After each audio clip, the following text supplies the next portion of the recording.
Good morning. এতিয়া প্ৰায় 8টা বাজিছে আৰু 10 মিনিট আছে।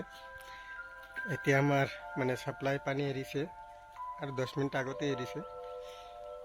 আমাৰ মানে অলপ প্ৰব্লেম হয়, এই যে মানে আমি 8টা 10 মিনিট 15 মিনিট আগতেই ওলাব লাগে হিচাপমতে, কিন্তু প্ৰব্লেম ছাপ্লাই পানী একদম মানে সেনেকুৱা সময়তে আহি আৰু 10 মিনিট ৰখিব লগা হয়।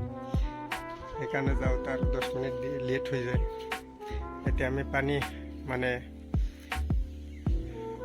ছাপ্লাইৰ পানী মানে ষ্টক কৰি আছোঁ, আমাৰ লাগি থাকে গোটেই দিন ইউজ কৰিব লাগে।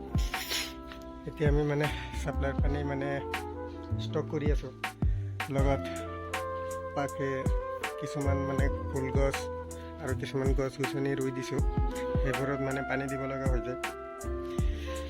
চ' পানী দিলোঁ, গছত পানী দিলোঁ। এতিয়া পানী ষ্টকত থৈ আছোঁ। এইটো এটা ড্ৰাম মানে ফুল কৰি দিলোঁ, এইটো বাহিৰৰ কামৰ কাৰণে ইউজ হয়। আৰু এইটো বাথৰুমত ষ্টক কৰি আছোঁ।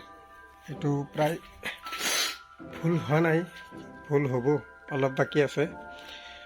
তাৰপিছত আমি অলপ খোৱা পানী ৰাখিম। খোৱা পানী ৰখাৰ পিছত মানে খোৱা পানী ৰাখিব লাগে।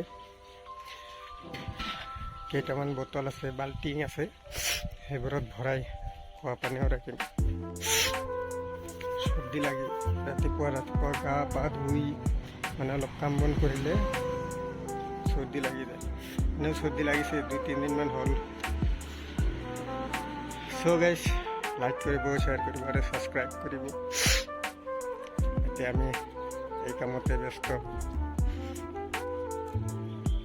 ৰাতিপুৱা 5টাত উঠি সেয়ে কৰোঁ, অলপ চাফ চিকুণ, অলপ গছ গছনি পানী দিয়া, গা পা ধোৱা, পানী ষ্টক কৰা, সেয়ে কাম আৰু। তাৰপিছত আমি ওলাই যাওঁ মোটামুটি 8টা 10 মানত পাই যাওঁ।